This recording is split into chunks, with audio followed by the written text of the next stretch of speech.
Hello everyone, this is S. Karmak and today we're going to talk about how to manufacture a copper beryllium wrench. Further, we need to establish what the reference wrench is. So it is a non-adjustable mechanical free wrench. The one that you see on the right is an example of that. The wrench is going to be used for bolts with a diameter of 3/4 of an inch. Another important dimension is the length, which is 15 centimeters, and the breadth, which is 1.5 centimeter. So how are wrenches currently constructed?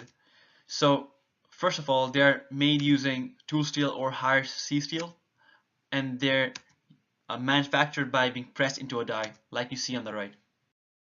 Now that we look over the reference wrench and the construction of the wrench, let's look over the designing aspect of the copper beryllium wrench. One of the design requirements was long critical crack length. Wrenches are susceptible to being dropped or scratched. So in order to identify those cracks, we need to be able to see those cracks. So that is why we picked 0.1 millimeter as the chosen critical crack length. We also need to minimize mass for ease of transport, also to reduce amount of force needed to do work, which results in prolonged use of the material. That is why we picked 150 grams of mass. One of the other design requirement was maximum allowable force.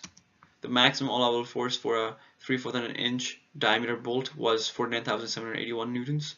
We decided to go a bit lower and go for 40,000 newtons instead, because that would increase the safety of using the metal piece. We use a table on the right to find the 49,781 Newton force. Another design requirement is the jaw separation width. It must be at least 3/4 of an inch.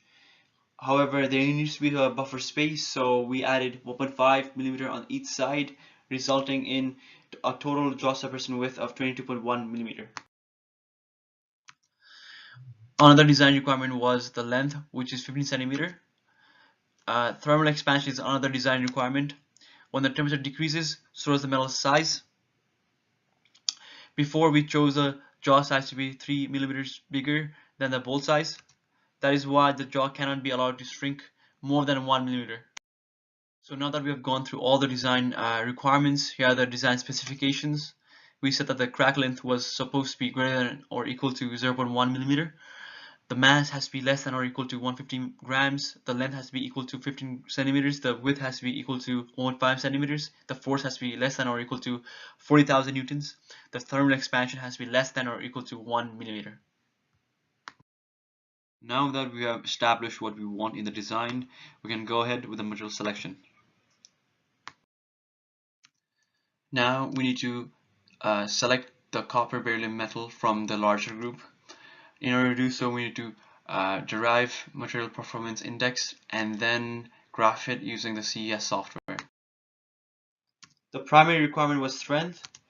The equation for it was log yield strength plus 2 log density plus 2 log 23. From that, we got two sets of metals that could be used for application. And we have graphed them here. As you can see, the ones that we talk about are directly on the line. The secondary requirement is fact stiffness.